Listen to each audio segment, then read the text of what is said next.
What part of your life is Jesus not the Lord of? And whatever part he's not the Lord of, that's where you got to work on, because Jesus is supposed to be the Lord of every part of your life. And there's this misconception in the modern American evangelical church that politics is something where maybe Jesus isn't the Lord of that, and maybe we don't talk about that because Johnson Amendment, we don't want to lose our 501c3. Show me scripturally. The Bible talks more about government than it does about heaven.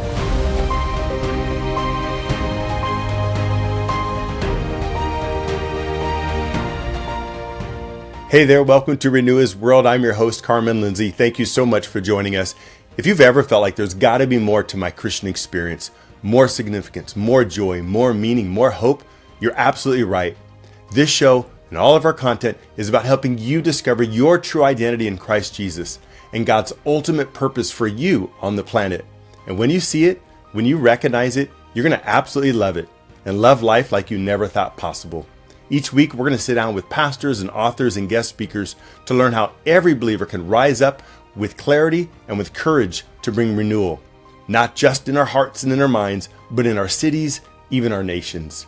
We can win this thing, and every episode is designed to show you how. So welcome again to Renew His World. Let's dive in. Alex, thank you so much. Thank you. I'm super excited.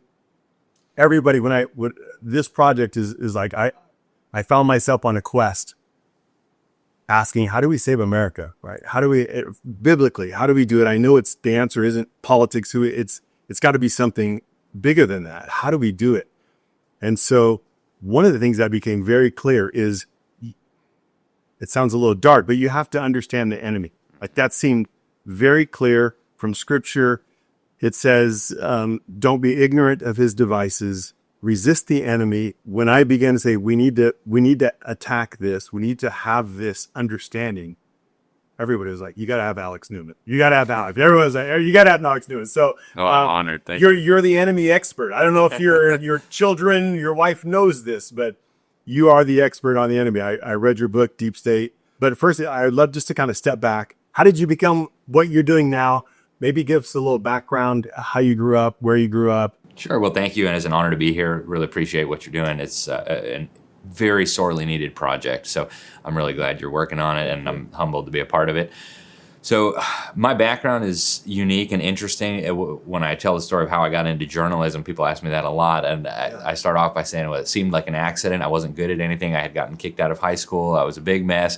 And the only thing I knew I could do was write, because a fifth grade teacher had told me that. So it just stuck with me. So that's how I ended up in journalism. What'd you get out? Could we say? Does you go offline? What'd you get kicked out of school for? If you don't want to say. It was cumulative. Okay. All kinds of I didn't know the Lord growing up, so I was. Did you what was your home life growing up? If you don't, I had wonderful parents. We grew up as what my dad used to call CEO Catholics. Christmas and Easter only. We would go to church. Yeah. We never really took it too seriously. I was an altar boy in a movie one time. True story. Wow. Okay. But that was kind of my background. And we grew up all over the world, mostly Latin America in the early years. I spent 7 years in Mexico, 4 in Brazil. Then we moved to Europe. Then I moved to Africa and back to Europe. Wow. So I've been out of the country most of my life and running from the Lord the first half of my life. And getting into college, like I said, I went into journalism by default because I wasn't especially good at math or science or anything productive. I couldn't do engineering because that required a different kind of brain. So clearly divine providence. The Lord led me even before I knew him. He was leading me in the direction that he wanted me to go. But I got into journalism and then came to know the Lord in college as I was studying this very issue, right? Wow, there's a lot of evil people with evil plans to steal our freedom and destroy our country. And like what were you? So was it a particular class, like your politics? Well, I'll tell you what, my university was filled with Marxists who were determined that all their students would follow in their footsteps. So interestingly, that had the exact opposite effect on me. The more they tried to brainwash me, the more I ran from that. And it ended up making me pretty conservative. And then coming to know the Lord, as I was looking into this plot to create a one world government, I had started studying the monetary system, the Federal Reserve, what a gigantic fraud that is. I don't know if we'll have time to get into that. But as I started researching this stuff, it just became obvious that, first of all, we're dealing with evil. I mean, these aren't just people with bad ideas or stupid people. They're brilliant. Right, And they know full well, many of them, what the effect of these policies that they pursue are going to be. So I came to the conclusion that we were dealing with evil. And one day the Holy Spirit just showed me, I think in a miraculous way, that the Bible is true. It was clear as day, obvious as can be, the Bible is true. And having not read the Bible, that was, I don't know what that means exactly. That's interesting. Yeah. I called my godmother, who had been debating with me and praying for me. I was like, you were right, the Bible's true. And that kind of changed everything. And started recognizing that journalism wasn't just to keep people informed. It was to honor the Lord, to expose the unfruitful works of darkness, as Paul tells us in Ephesians 5:11. And so that became my calling. And I liked to focus on things that were important, that were not being covered extensively. And so early on, I got into education, started focusing on what they were doing. That was during the Common Core days. I don't know if you remember that, but right around the time when you were hearing whispers about The new math. right, they were going to do a national curriculum, national standards. Like, really? That doesn't sound right. And then the United Nations. So my first big international assignment after I got out of college was 2009. I went to Copenhagen for the UN Climate Summit. And so that's how I kind of started dealing with all these different areas. And one of the common themes is that, so much of this is diabolical, so much of it is evil. And unfortunately, I don't think God's people have been properly instructed on, first of all, how important these things are, and second of all, the truth about so many of these matters. Yeah. So you really are the expert on the enemy. I mean, that brought you to the Lord. I mean, that's just it. Ironically, yes. Yeah. Okay. I guess when we talk about the deep state, this diabolical nature, there tends to just be like you're a conspiracy theorist and you're kind of written off. I'm just wondering if we're going to go there right off the bat, but we might as well. The Illuminati. Is it just are there music producers in LA that are like, this is going to sell some records and it's just sort of this silly, hokey thing? Or is there some substance to it? Like what's historically, what are your thoughts on that? There are several things to say about that, starting with the Holly weirdos and the music industry people who like to flash that stuff. I don't think most of them are truly in the Illuminati. I think a lot of them think it's cool, like, oh, we have secret power that you don't know about. We know secrets that you don't know about. Yeah. And so I think for a lot of them, it's a marketing gimmick. But I do think some of them at the higher levels, and maybe Jay-Z, I don't know him personally, but he strikes me as the kind of guy who may be part of something that he doesn't quite understand. And I think at some point, some of these guys have gone through certain rituals. And so let's go back to the historical Illuminati first. Yes, there was an organization called the Illuminati. From what we know from historical records, it was founded right around the time that the United States was founded as an independent country. So it was started by a guy in Bavaria called Adam Weishaupt. He had been a professor of canon law. He had been involved in various nefarious things. And we know some about, by nature, secret societies are very difficult to track. They're very difficult to follow because by definition, they're secret societies. So the whole point is to not allow the public to know what they're doing. But we do know quite a bit about the historical organization called the Illuminati from a number of different sources. I would say the most important one was Proofs of a Conspiracy, written ironically by a very high-level Scottish Freemason named John Robison. And in this book, he talks about how he had gone through the Masonic lodges of Europe, Paris and Germany, all the way into Russia, and found out that there was a secret society within the secret society that was working to, as he put it, abolish all the governments and religions of Europe and to overthrow the whole system and create a one world brotherhood, right? Is I guess the most charitable interpretation you could have. Yeah. And so, in essence, destroy private property, destroy true religion, destroy the family, and destroy the nation.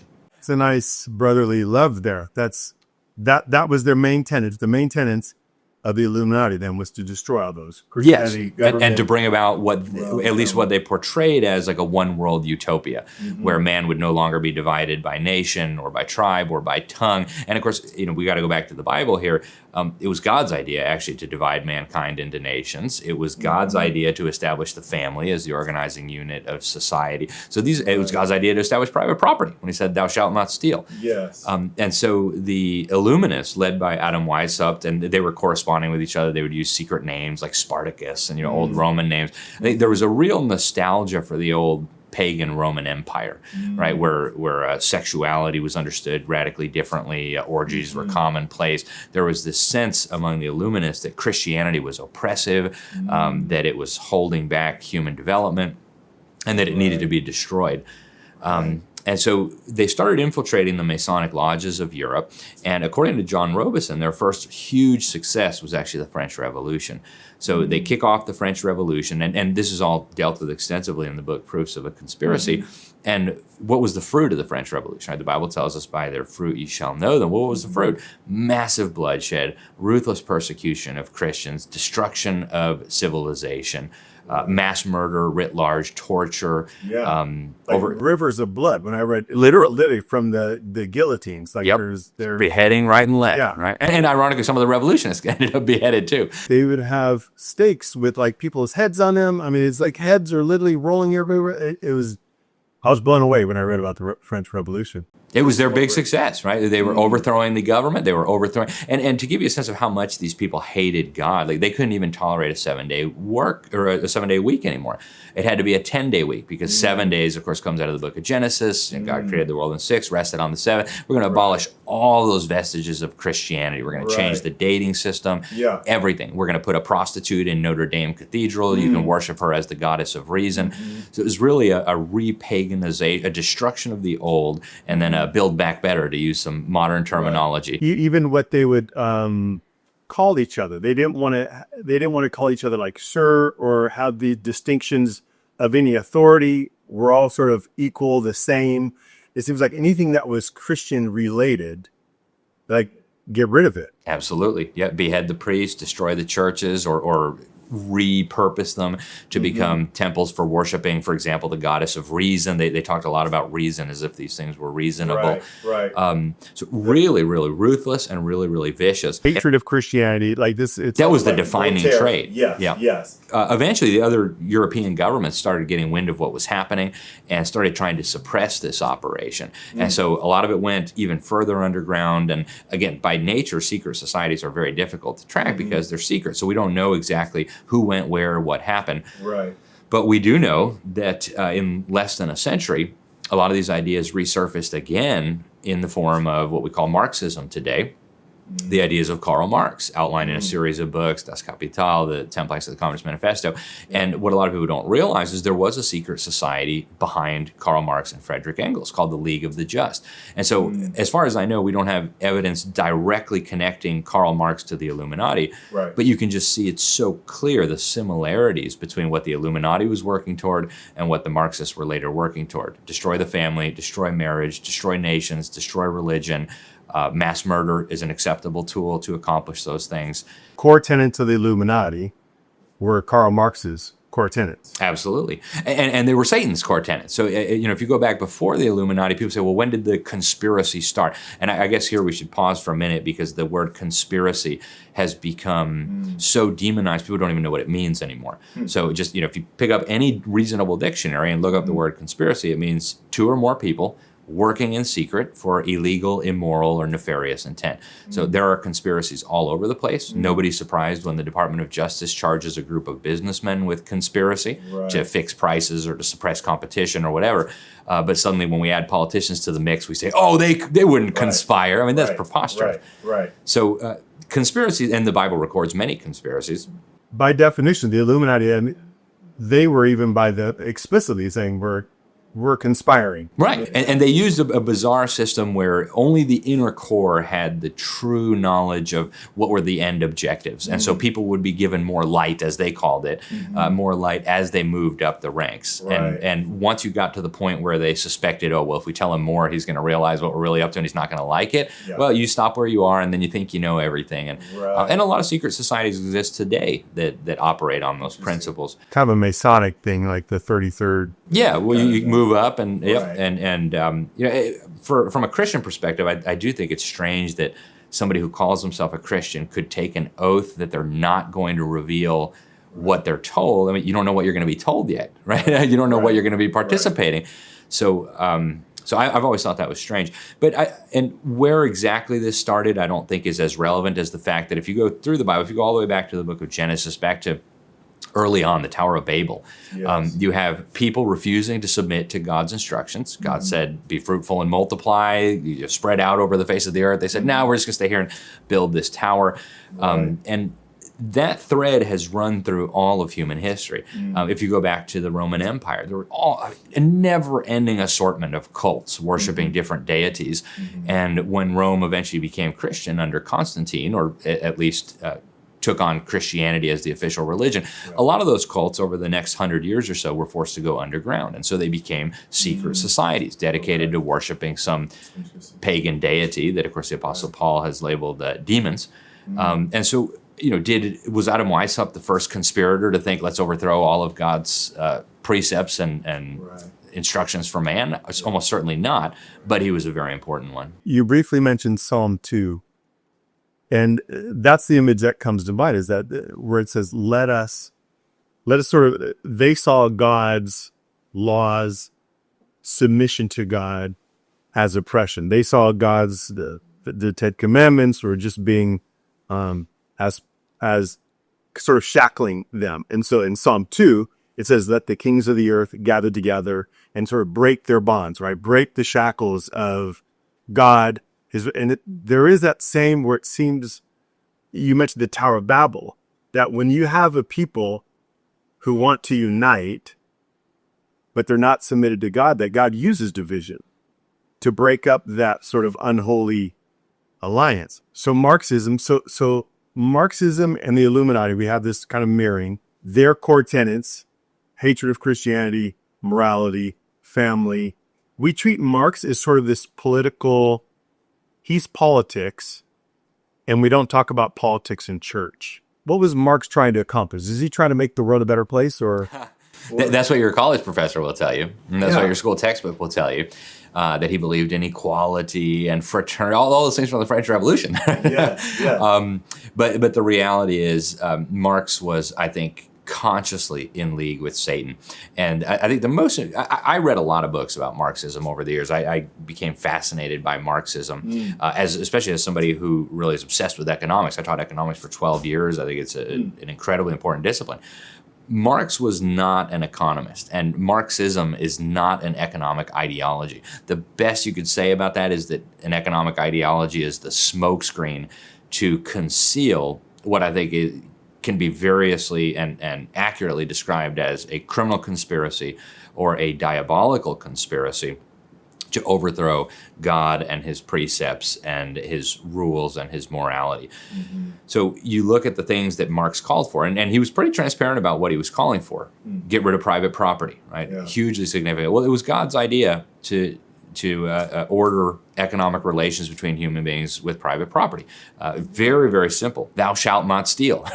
You can't steal something if there's no such thing as private property. So that was God's design for how human economic affairs ought to be structured. So he wanted to take that down. He wanted to dismantle the family. He believed women should be held in common. And that children should be raised by the state. He believed that progressively government should tax and tax and tax, and using the currency system until nobody had any private property left. And then he wanted to get rid of nations and move us toward a one world utopia, I guess is how he would have explained it. But if you look at his poetry, and the man who did, I think, the most important work in this field was Richard Wurmbrand, a pastor who was tortured for years by communist barbarians in Romania. Ruthless torture. He wrote a book about it, Tortured for Christ, the torture that he endured. But then he did another book called Marx and Satan, where his hypothesis was that, wow, this stuff must be satanic. It's so evil, it must be satanic. And as he started doing the research, he found massive amounts of evidence, including Marxist poetry, where he talks about being in league with Satan, where he talks about his objective of overthrowing God. And then he finds evidence that a lot of the world's most prominent communist leaders were involved in Satanism and occultism and rituals. People like Vladimir Lenin, people like Chairman Mao. And I think there are lots of naive, well-meaning, useful idiots. So for whatever reason, they have rejected God, they have rejected the Bible. They're looking for something to give their life meaning. And this quest for equality and global brotherhood, et cetera, sounds appealing. But when you really boil it down, every tenet of Marxism, including the means for achieving it, which he was very openly advocating mass murder. He argued that capitalism was a critical stage on the road to socialism, and those societies that hadn't yet reached the capitalist stage, like the Scottish Highlanders, they're just irredeemable. Just get rid of them, wipe them out.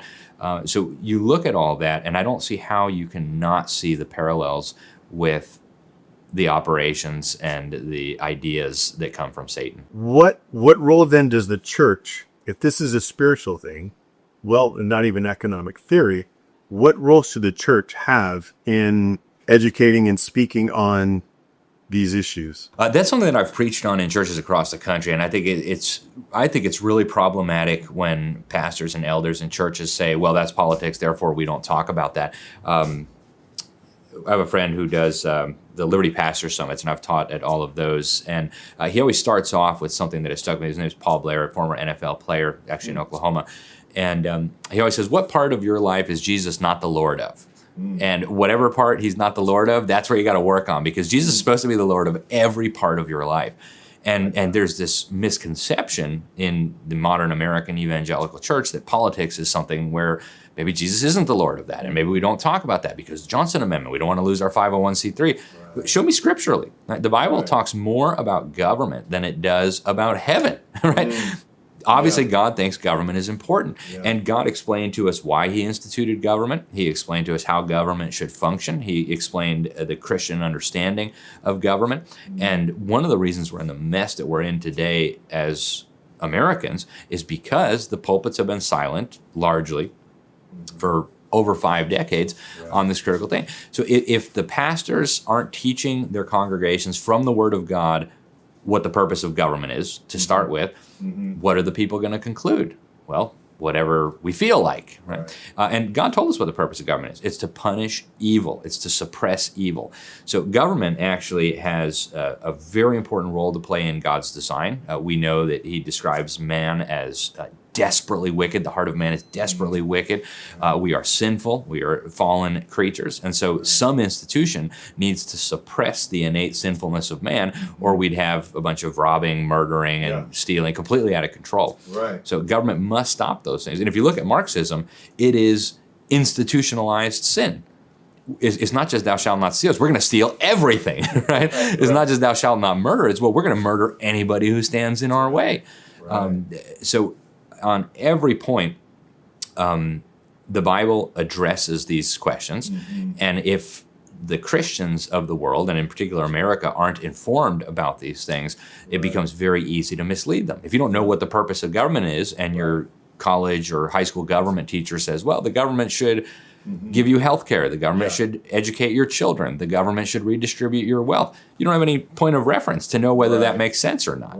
So the church should be at the forefront of, first of all, exposing evil, second of all, teaching God's design for every institution, family, church. They never have any problem talking about family or church, but suddenly government is one institution that we can't talk about.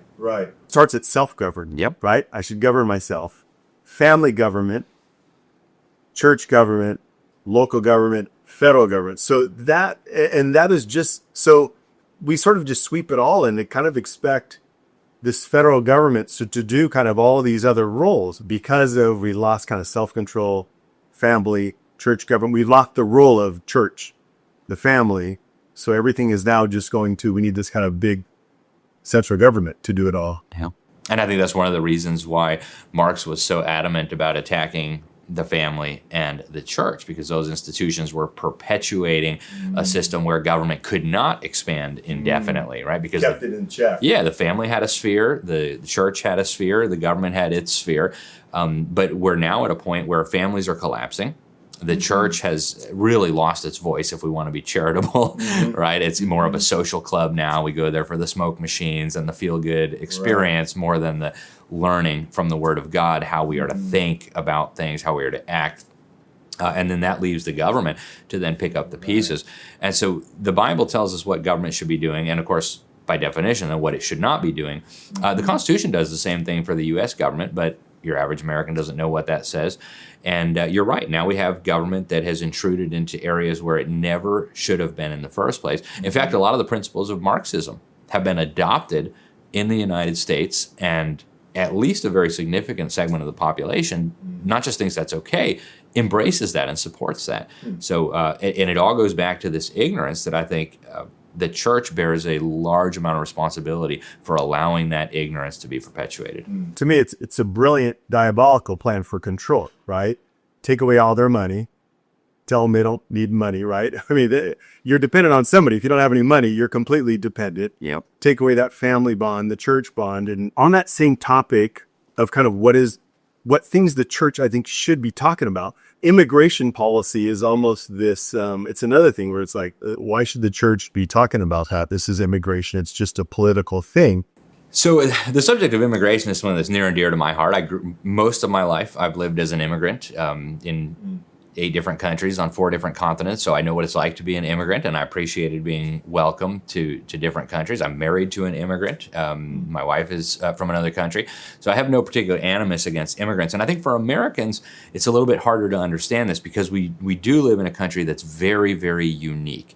When the Bible talks about nations, I don't think it has in mind something like the United States or the Soviet Union. It's more talking about people groups, the Zulus, the Swedes, the Hungarians, the Xhosa people, right? So these are nations. And it was God's design to divide mankind into nations. I think he doesn't explain exactly why he did this, but I think part of it we get from Genesis chapter 11, where we had tried to build this big tower, and God says, if they can do it, then there's nothing that they won't be able to do. So there's some reason why God doesn't want all of humanity working together, maybe because of our sinful ways. Who knows what kind of wickedness we'd get up to. So God divided us up into nations. And there is, and there has been for a very long time, long before Karl Marx came on the scene, this burning, passionate desire to build a one world political, economic, and even religious system. And nowadays, that's more obvious than it ever was before.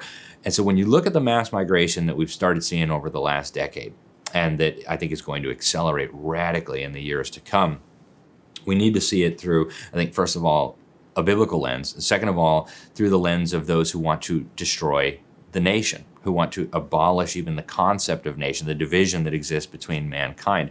And that's not my opinion. A lot of the top people promoting these ideas have said so very openly. People like former Goldman Sachs executive Peter Sutherland, who was the UN migration czar for many years, he said in public, in an interview with the UN News Service, that we want to undermine national homogeneity. We want to get people to recognize that old shibboleths like national sovereignty, our historic memories of the past, are not coming back. So this is an effort to kind of blend all of humanity into a one world system so that they can then get a one world totalitarian political and economic system. And you see it much more clearly, I think, right now in Europe than you do in other places. But I've spent many years living in Europe. You look at, for example, a lot of the big cities of Western Europe. Brits are a minority now in their own capital city of London. Swedes are a minority in their major city of Malmo. Germans are a minority in the city of Frankfurt. Belgians are a very small minority now in their own capital city of Brussels. Something like 1 in 4 is actually Belgian. Dutch are a minority in Amsterdam. And so what happens is, and this is accelerating, right? This is going to keep accelerating. And so what happens is the children have been indoctrinated to believe this is all great. You're going to wake up one day, and you're going to say, wow, I'm completely surrounded by people who don't speak my language, who don't have the same history as me, don't have the same culture as me, don't even like me. What is this line on a map that we call a border, and why is it there? Right? Why should that line be there? Why don't we just move toward say, a European superstate, like a European Union, or the final step, a one world system? So that's the objective. Now, they've used some very, very deceitful slogans and ideas to try to facilitate this and to try to get naive, well-meaning, and even Christian people to embrace this. One of them was compassion. We were told that it was the compassionate thing to do to open up our borders to, say, people fleeing Syria during that civil war. Well, if this was truly compassion, there's several responses to that. If this was truly compassion, first of all, we start with the fact that you could support 50 times more refugees right outside of the border of Syria, in Jordan or Lebanon or Saudi Arabia or Egypt, whatever, than you could by bringing them to the United States or bringing them to Sweden or bringing them to Germany. So if you're really a humanitarian, why would you want to only help 150th of the refugees when you could help many more over there? Second of all, who was it that destroyed these countries in the first place? Now that you might say, well, the dictator and the terrorist groups. Well, who was behind the scenes helping them in every step of the way? It doesn't matter if you look at Libya, Iraq, Syria, I mean, so many of these countries, the Ivory Coast, so many of these countries that have been destroyed in recent years have been destroyed by Western leaders acting very deliberately and very strategically. And so I look at this through an analogy. If I burn somebody's house down and then invite them into your house and tell you that you need to pay for them, you wouldn't call me a humanitarian. You'd call me a criminal. You'd call me an arsonist. That's exactly what they've done here. They just burned down a bunch of people's countries, and then they invited them into yours and said you had to pay for it, even though they have totally different cultures, totally different backgrounds, totally different religious, moral, cultural beliefs. So that's problematic. And then they switched a little bit. It was kind of a bait and switch. Then it was, well, it's economic, right? And I was living in Sweden at the height of the migration crisis involving Syria. So I saw the evolution of the narrative. Yeah. Suddenly it wasn't compassion anymore because the facts came out. And now it's economic. Swedes didn't have enough babies. And so who's going to pay for the welfare system? Who's going to, help grandma at the old people's home? She doesn't have any kids, or, she doesn't have enough kids to come help her. Who's going to help her? Well, we got to bring in all these immigrants to supposedly get jobs and pay the taxes that are going to support that. Again, total lie. You can look at the data. A friend of mine did an incredible analysis of this, actually an Iranian living in Sweden, and said we can't tell when these people might become positive contributors to the treasury. They're going to cost the taxpayer money as far into the future as we can see. So it wasn't humanitarian. It was certainly not for economic reasons. What was the real reason? Well, I think there's two primary objectives. Destroy the nation as an ideal, and then de-Christianize societies that historically have been Christian. Primarily, that means Europe was the heart of Christendom for a very long time. And we're watching that happen right now. Again, I can use Sweden as an example because I've spent so many years living there. During this massive wave of immigrants coming in, and about a third of the population now is immigrants in Sweden, and that share is going to increase very, very rapidly. You had the bishop of the Church of Sweden say, hey, maybe we should take down the crosses from our churches so we don't offend the Muslims. You now have Christmas parades and Christmas markets all over Europe that have been there for centuries. They're now calling them winter markets because they don't want to offend the Muslims. The Christian ethics that were incorporated into the legal systems, well, those are now discriminatory. We're now a multicultural society. Why should we give a preference to Christian morality and these types of things? Right. So we're watching the de-Christianization of what used to be known as Christendom, and we're watching the undermining of even the concept of nation. And I think those are the two most important goals. There are other goals, the Cloward-Piven strategy of crash the welfare system to destroy capitalism. So there's other agendas at work, and I think each of the special interests involved has their own kind of short-term goal. People look at the Democrat Party, well, they want more voters, so they're bringing in foreigners who don't share our beliefs and traditions. You could look at the big companies, well, they want cheaper labor, so they can have bigger profits, so they want infinite new workers. You look at the teachers' unions. Americans are fleeing the government schools, so hey, well, let's bring in new butts to keep the funding levels the same. So each one of the special interest groups has their own reason, but when it comes to the churches, a lot of the Christian organizations that are not just supporting, but facilitating this influx, they're being paid by the federal government enormous amounts of money to do this. And of course, the UN is working on this. And the UN has said repeatedly, they have huge goals with this mass migration. The 2030 agenda is something they're very proud of. They call it the Master Plan for Humanity. Right on their website, they tell you that migrants are agents of change who are going to help us bring about our 2030 agenda. So this is much deeper than compassion or economic considerations. I believe it is diabolical, and I believe as Christians, yes, we need to have compassion for all individuals, even those who persecute us and hate us. But there's a difference between being compassionate toward our fellow human being and opening up our borders in a way that is designed to undermine nations and undermine Christianity. It seems they're telling us there's an agenda. It's been around for a long time. And the destruction of Christianity, of nations, of family, it's still going on. It just has a different look now. Precisely. Yep. And they've come up with different excuses on each of these fronts, right? The destruction of the family. They've got all kinds of excuses for why they implement the programs that help destroy the family. And they know if they just came out and said, hey, we want to make you all slaves and we want to destroy your country so we can have a one world totalitarian government, people would be like, no, that's okay, we'll pass, right? Yeah. So I mean, you look at all the dictators of world history. None of them ever came out and said, we're going to enslave you and take all your freedom. They always said, oh, it's for the children. Oh, it's because we're so loving. It's because we have such good ideas. It's going to bring about equality or whatever. Angel of light. You took the words right out of my mouth. Yeah. Satan disguised himself as an angel of light. Dictators disguise themselves as people who care about you and love you when really they're after their own. Yes, that's right. That was part one of my incredible conversation with journalist and author Alex Newman. I hope that stirred something in you the way it did for me, because the battles we're facing today are not just political or cultural, they're spiritual at its root. And God is calling his people everywhere to wake up, to stand firm, and to take their place. If this message at all encouraged or challenged you, would you mind sharing it with others who may need to hear it as well? And if you just take a second to like it, that really does help our channel reach more people. And finally, don't forget to subscribe, because in part 2, we go even deeper.